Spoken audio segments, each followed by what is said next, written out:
There's an ancient phrase, here's what it says: if you try to save your life, you will lose it.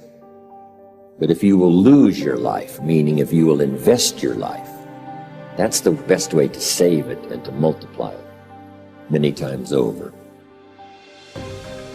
Everybody has a turn back moment. Everybody has a crossroad.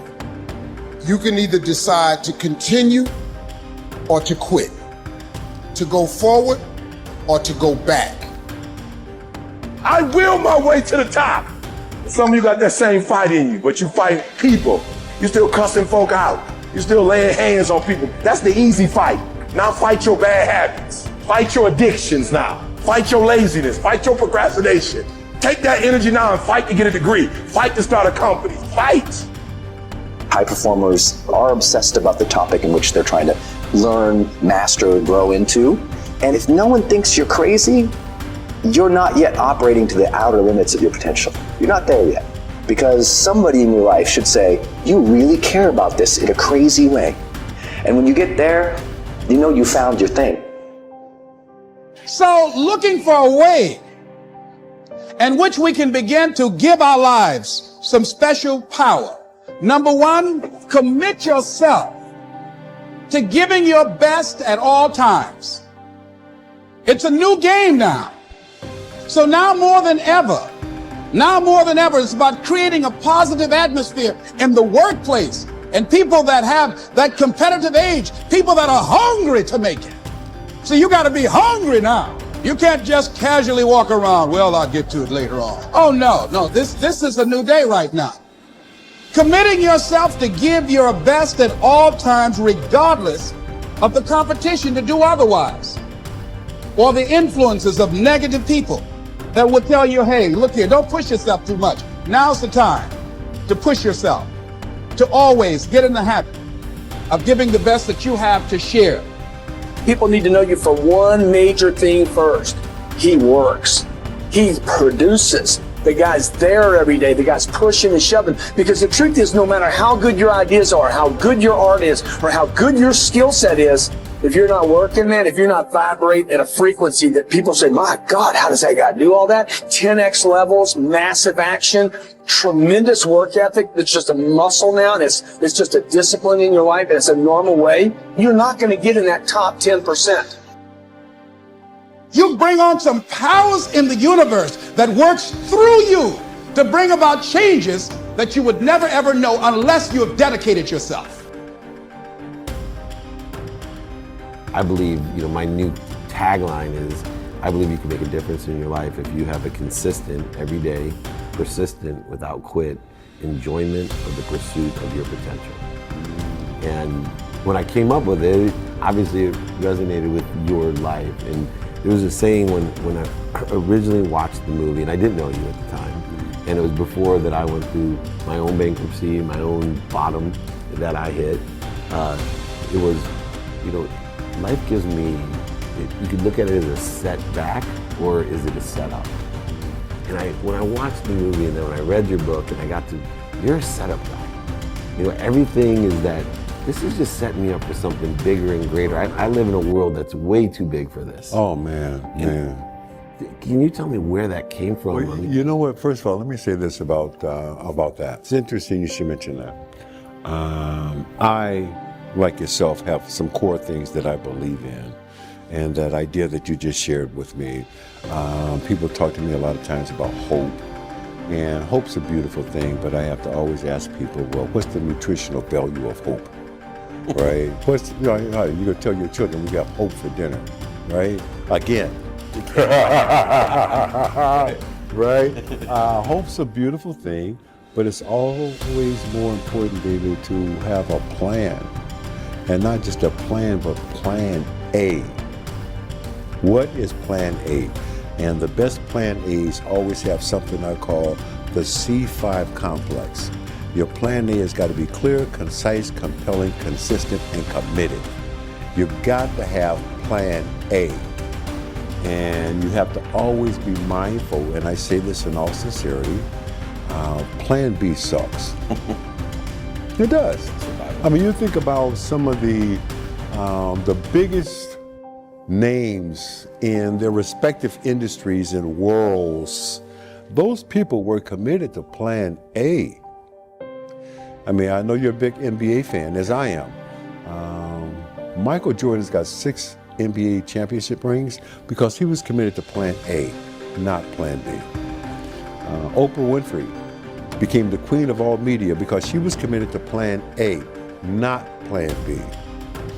Whatever your politics are, Barack Obama served 2 terms as president of the United States because he was committed to plan A, not plan B. Yep. Plan B sucks, man, right?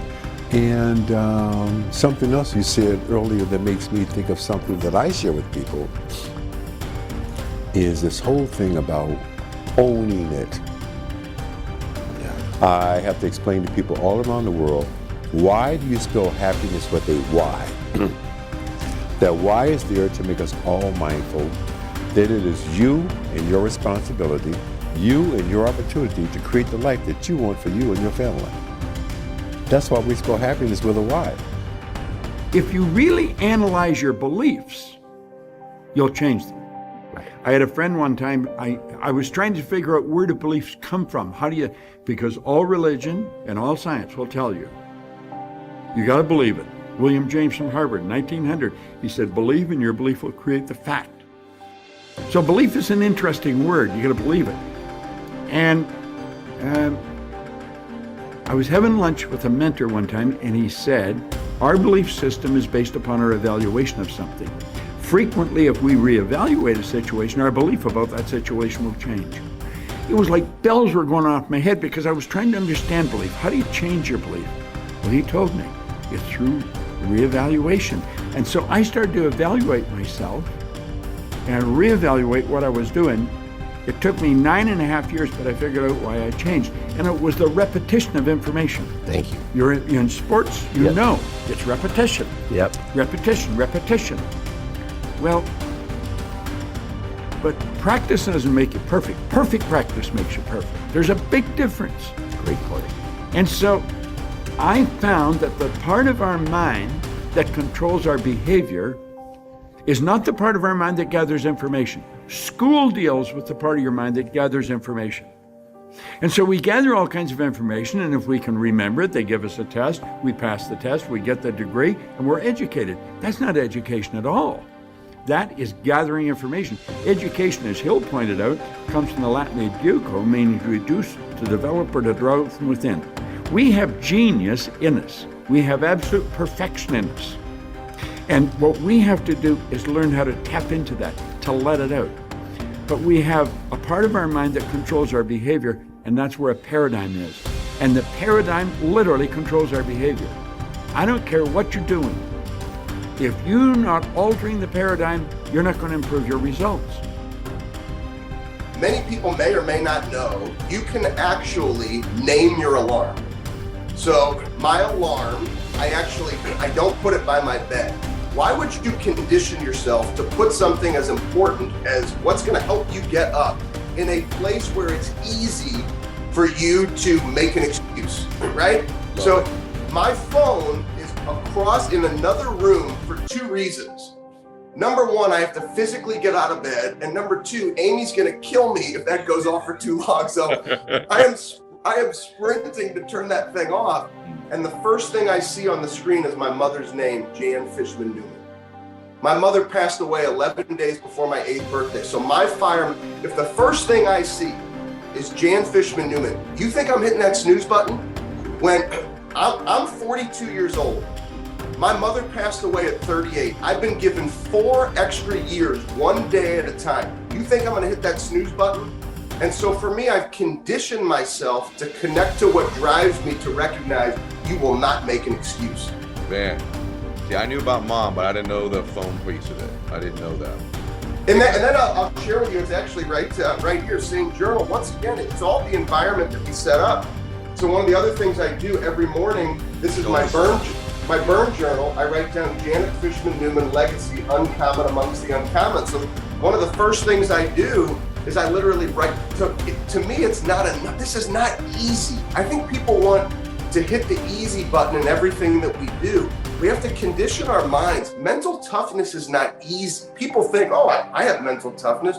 You have to condition your mind. Your mind is the most powerful weapon that you have. It's a muscle. So Ed, you and I, we can work out our muscles, but the reality is this is a muscle that far too often people don't condition that muscle. So I've conditioned it to see my mother's name, but then I've conditioned it to write down and to deeply connect to the burn. Once I do those two things, it's go time.